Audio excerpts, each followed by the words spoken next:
কর্মক্ষেত্রে সবার প্রতি আচরণের মূল ভিত্তি হবে সমতা।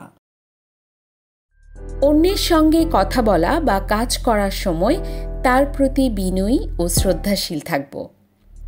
সংস্থার সুরক্ষা নীতিমালা, হয়রানি বিরোধী নীতিমালা সর্বাবস্থায় মেনে চলব।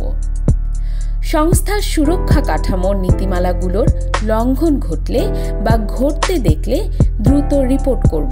সহকর্মীর সঙ্গে আলোচনার সময় সতর্ক থাকুন, যাতে অন্য সহকর্মীর বিরুদ্ধে পরচর্চা করা না হয়। কেননা পরচর্চার অনেক খারাপ দিক রয়েছে।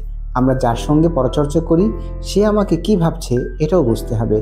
আপনি আজ যার সঙ্গে বসে পরচর্চা করছেন, আগামীকাল সেই হয়তো অন্যের সঙ্গে বসে আপনার বিরুদ্ধে বলতে পারে। নিশ্চয়ই এতে আপনার মন বিষাদগ্রস্ত হবে।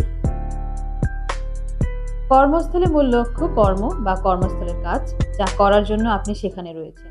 অন্যের ব্যক্তিগত বিষয়ে নাক গলানো কাজের অংশ নয়। যে কোনো ধরনের সম্পর্কে পেশাদারিত্ব বজায় রাখুন। কোনো পরিস্থিতিতেই কারো সঙ্গে এমন আচরণ করা যাবে না যাতে তিনি অনিরাপদ বোধ করেন।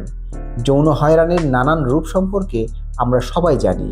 পারস্পরিক আচরণের ক্ষেত্রেও এই বিষয়গুলো মাথায় রাখা আবশ্যক।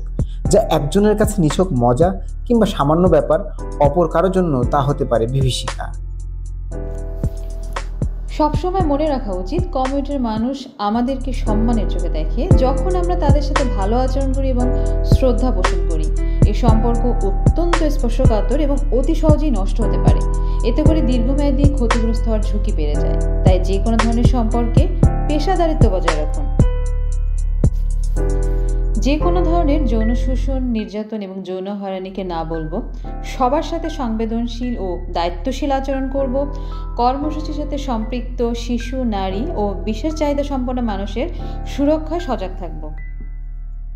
আপোষযোগ্য নয় এমন অপরাধ যেমন ধর্ষণ, খুন, হয়রানি ইত্যাদি ঘটতে দেখলে বা জানতে পারলে তা আইন প্রয়োগকারী সংস্থার কাছে রিপোর্ট করব। অন্যের সৃষ্টিশীলতা বা বুদ্ধিবৃত্তিক সম্পদের যথাযথ নিয়ম মেনে ব্যবহার করব। সহিংসতার ঘটনায় ভুক্তভোগীকে সহায়তা করব এবং ভুক্তভোগী ও তার পরিবারের পাশে থাকব।